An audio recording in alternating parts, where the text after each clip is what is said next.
Meus irmãos, minhas irmãs, estamos vivendo o segundo domingo do tempo da Quaresma.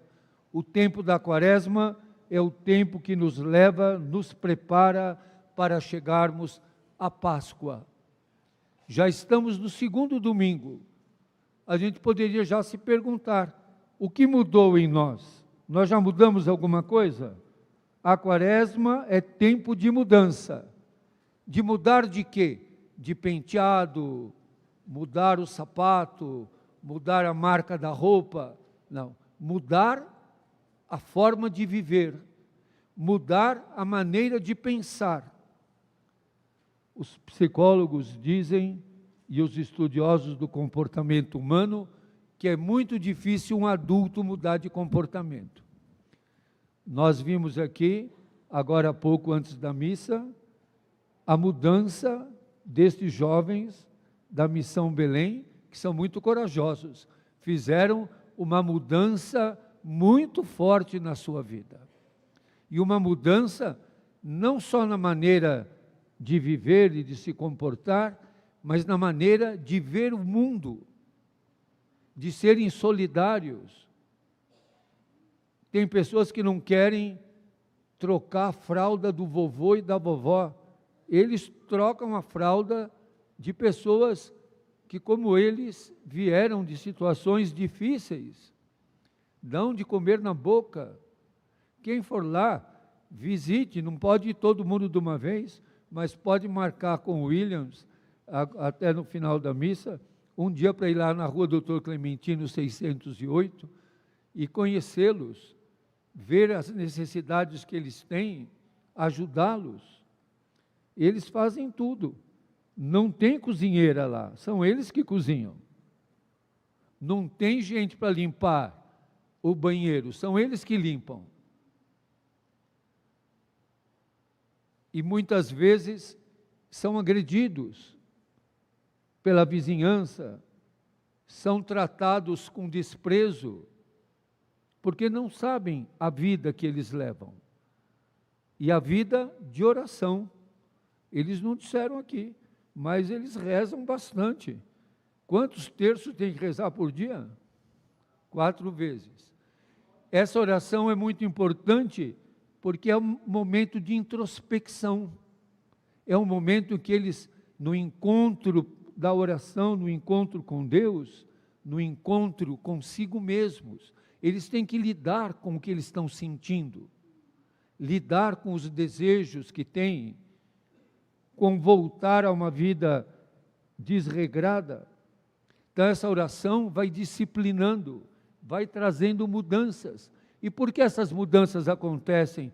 Nós ouvimos na primeira leitura do livro do Gênesis, porque Deus é aliado do povo, porque Deus é aliado nosso.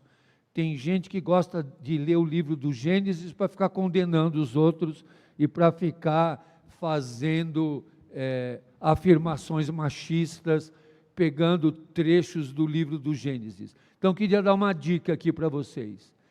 A Bíblia é um texto que não pode ser lido fora do contexto. O texto lido fora do contexto vira pretexto. E pretexto é aquilo que está na minha intencionalidade. Eu faço do texto o que eu quero. Então tem gente que pega o texto bíblico e diz, mas está escrito lá, olha aqui, está escrito. O texto tem que ser lido no contexto. Eu sempre lembro aquela historiazinha do filho que mandou o telegrama para o pai, e o pai disse, olha que menino mal criado, mandou o telegrama para mim dizendo, pai, manda dinheiro. Aí a mãe pegou o telegrama e falou, não, está escrito assim, pai, manda dinheiro.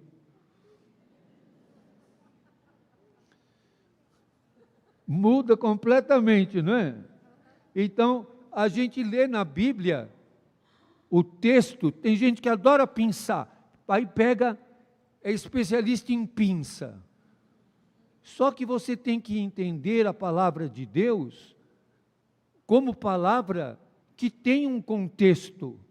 A palavra de Deus não é escrita de maneira histórica, fora da história. Ela tem que ser lida no seu contexto histórico, no seu contexto cultural.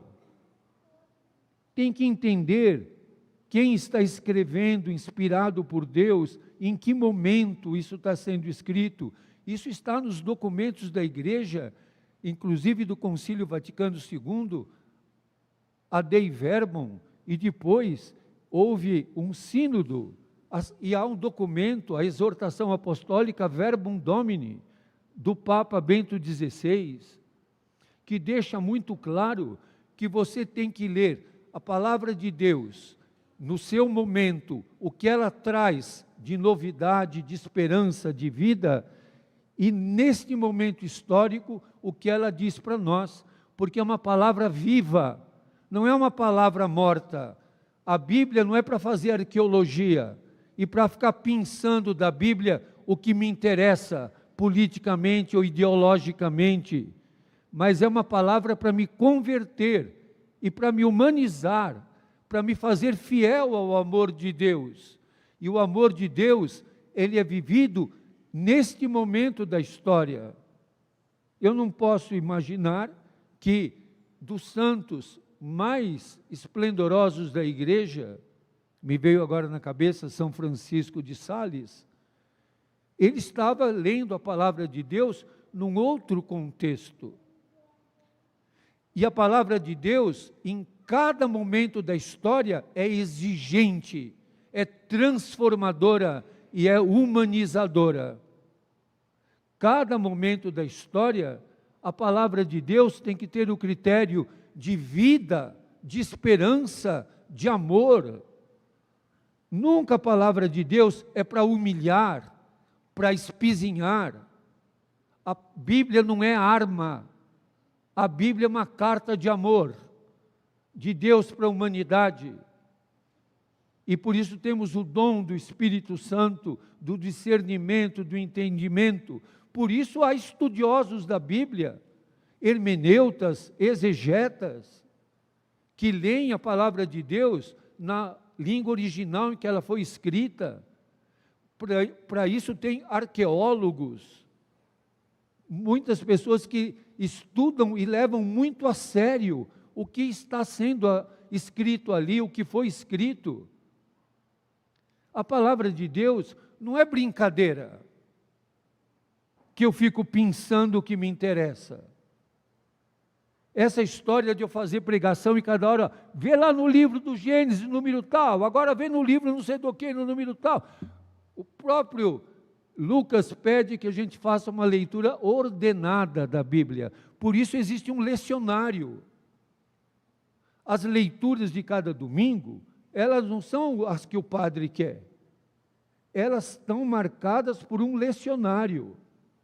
E nós estamos no ano em que estamos lendo o Evangelho de Lucas. Nós não podemos mudar os textos bíblicos. Essa é uma norma da igreja. Os textos bíblicos que nós estamos lendo hoje aqui, eles estão sendo lidos em todas as igrejas. Aqui na Itália, no Japão, as igrejas católicas, apostólicas, romanas, estão lendo hoje este texto.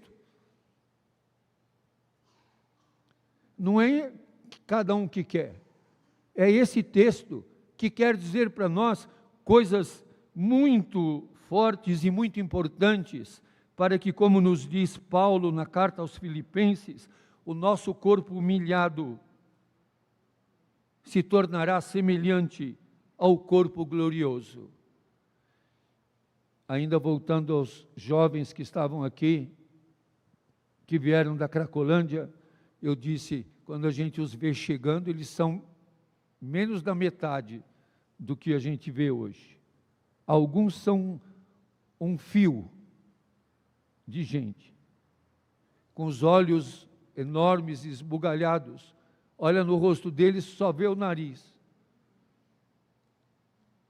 Hoje eles estão assim, bem, porque se alimentam bem, porque têm fé, porque rezam, porque são cuidados, porque levam a sério. Eles levam uma vida de sacramentos, Eles não podem ver um padre que já querem confessar. Às vezes eu tenho que passar lá rapidinho, porque o padre está aí, pronto, já faz uma fila de confissão. Então, eles rezam, fazem as suas orações com seriedade, cuidam dos irmãos, e eles têm feito o curso de cuidador de idosos, para poder cuidar do idoso com técnicas. Não pode pôr som de tirar sonda sem todas as técnicas. Virar na cama, dar banho, mudar a pessoa de cama, são pessoas que estão com eles ali muito fragilizadas, alguns muito marcados pelo sofrimento, pela droga, são corpos que estão, como diz aqui Paulo, humilhados, machucados, alguns têm feridas imensas, enormes, escaras, que precisam de tratamento com técnica, com cuidado, fazem fisioterapia. Não é uma coisa qualquer, não. E queria ressaltar outra vez, todos os que estavam aqui vieram da Cracolândia. Não vieram de um colégio interno, nem de nenhum lugar de elite, não. Estavam lá naquela situação. Se eles contarem, é que eles nem querem contar tudo que eles sabem de como é que chega a droga lá, quem é que ganha em cima disso, quais os interesses que tem atrás disso, quem está envolvido em tudo isso.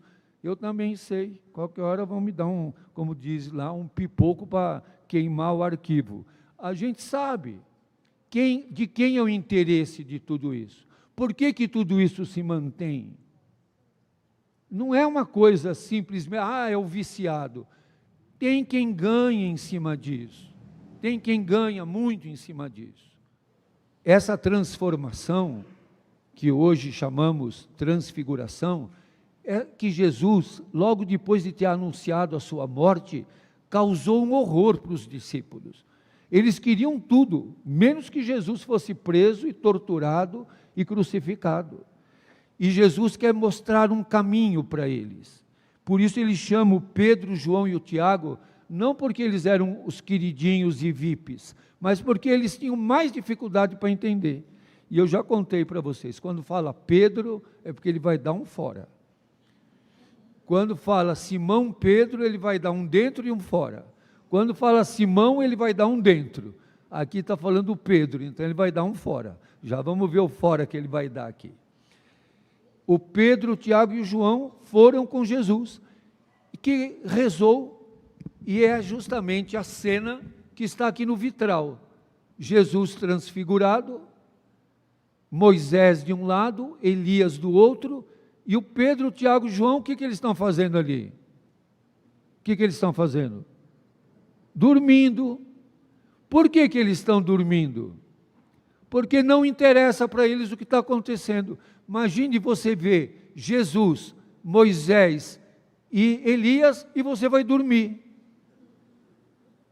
Porque eles estão conversando sobre o êxodo de Jesus, o caminho que Jesus vai fazer, que é um caminho difícil, caminho doloroso, um caminho que vai mostrar que a glória só vem passando pelos desafios. Tem que saber de que lado está, tem que saber quem que você vai defender e proteger, quais são os prediletos de Jesus. O Pedro muitas vezes falou para Jesus, larga disso, melhor você não se encrencar. Você fica andando com esse pessoal da Missão Belém, o Vigia Belém vai ver e vai falar que você está protegendo o bandido. O Vigia Moca vai falar que você está protegendo o bandido. O Pedro falava para Jesus, não se mete com essa gente. Eles são muito poderosos na internet, eles acabam com você rapidinho. Eles te ofendem. Eles fazem de tudo, usam de todos os meios hoje disponíveis no 5G, no deepfake, no fake news. Eles sabem mexer com tudo isso para destruir você. O Pedro falou para Jesus: olha, eles vão pegar você.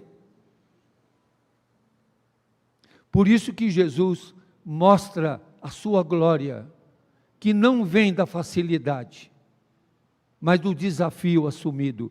Por isso eles dormem, eles fingem que não ouvem. E quando fala que Pedro e os companheiros, é interessante, não fala os 3 companheiros de Jesus, Pedro e companheiros, que é o Tiago e o João, porque eles deixaram de ficar do lado de Jesus e ficaram do lado do Pedro. Por isso que eles são companheiros do Pedro. Aí você diz: você está pesando a barra do Pedro. Não, estou dizendo como é que o Pedro estava e como é que ele se transformou, como é que ele se tornou o que ele se tornou, pela coragem de mudar. O Pedro teve que mudar muita coisa, como eu tenho que mudar, como todos nós temos que mudar, e nos transformar em seguidores de Jesus, capazes de dar a vida por Ele, capazes de viver intensamente o seu amor. Eles estavam com sono, porque estavam desinteressados, e ao despertarem, quando eles viram a glória, porque eles não querem ver a dor, eles não querem ver a dificuldade, o desafio, a transformação, eles querem só ver a glória. Quando eles viram a glória de Jesus, e os 2 que estavam com eles, Moisés e Elias, a lei e a dureza do cumprimento da lei, os 2 que impunham o cumprimento da lei, o Pedro logo faz uma proposta, é aí que ele dá o fora, né? Ele viu que eles estavam se afastando e dizem: é bom a gente estar aqui, vamos fazer 3 tendas. Fiquem atentos como é que o Pedro propõe: uma para ti, outra para Moisés, outra para Elias. Quando tem 3, o mais importante fica onde? Aonde? No meio. Quem é que ele põe no meio? Moisés. Quer dizer, para o Pedro, o importante era Moisés, não Jesus. E eles queriam construir 3 tendas, porque os judeus acreditavam que na festa das tendas, quando eles fazem cabanas, tendas, é que o Messias iria chegar. E o que o Pedro quer? Um Messias poderoso, e Jesus é amoroso. Eles queriam alguém impiedoso, e Jesus é compassivo. Eles queriam alguém forte, e Jesus se faz fraco. Eles queriam alguém que vencesse, e Jesus vai pregado na cruz. Eles queriam Jesus no trono, e Jesus é pregado na cruz. Por isso que eles não entendiam Jesus. E diz aqui o texto: Pedro não sabia o que estava dizendo, porque ele estava dizendo tudo o contrário do que Jesus. E quando apareceu a nuvem, que é a imagem de Deus que vem se comunicar, eles ficaram com medo. Imagine, ficaram com medo de Deus. E da nuvem saiu uma voz que dizia: este é o meu filho, o escolhido, escutai o que ele diz. É isso que a missa de hoje quer dizer para nós. Escutem Jesus. Jesus é o escolhido. Não fica pensando pedaços do Evangelho, da Bíblia. Ouçam Jesus. Jesus que nos diz: amai-vos uns aos outros como eu vos amei. Jesus que no Evangelho de João é dito: tendo amado os seus que estavam no mundo, amou-os até o fim. Jesus que no Evangelho de Lucas diz para o malfeitor que está pregado na cruz: ainda hoje você vai estar comigo no paraíso. E Jesus não ficou cantando hit. Ninguém quer confessar, ninguém quer ler a Bíblia, todo mundo quer ir para o céu. Jesus não fazia hits, não ficava fazendo dancinha. Jesus multiplicava o pão, para os famintos. Jesus curava os leprosos, ressuscitava os mortos. É isso que Jesus fazia. Fazia os cegos enxergar, os mudos falar. Jesus não ficava dançando. Jesus andava sobre o mar, para andar sobre a maldade. Escutai o que ele diz. Vamos repetir isso. Escutai o que ele diz. Vocês já ouviram Jesus falando que mulher tem que ser submissa ao homem? Jesus falou isso alguma vez? Escutai o que ele diz. Escutai o que ele diz.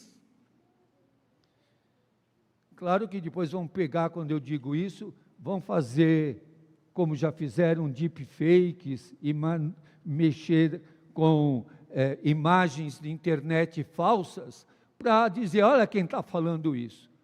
Escutai o que ele diz. Escutai o que ele diz. Enquanto a voz ressoava, Jesus ficou sozinho. A gente deixa Jesus sozinho, falando sozinho, porque a gente não leva a sério o que Jesus fala. A gente deixa Jesus sozinho. Não deixemos Jesus sozinho. Não deixemos Jesus falando sozinho. Ou como dizem os jovens hoje, não vamos deixar Jesus no vácuo. Tem gente que diz, você me deixou no vácuo. Não deixem Jesus no vácuo. Levem a sério o que ele diz.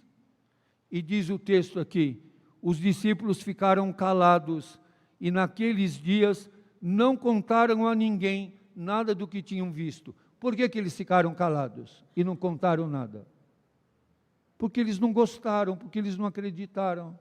Se eles tivessem gostado e acreditado, eles teriam falado e contado. Eles não contaram e não falaram, porque eles ainda estavam com medo.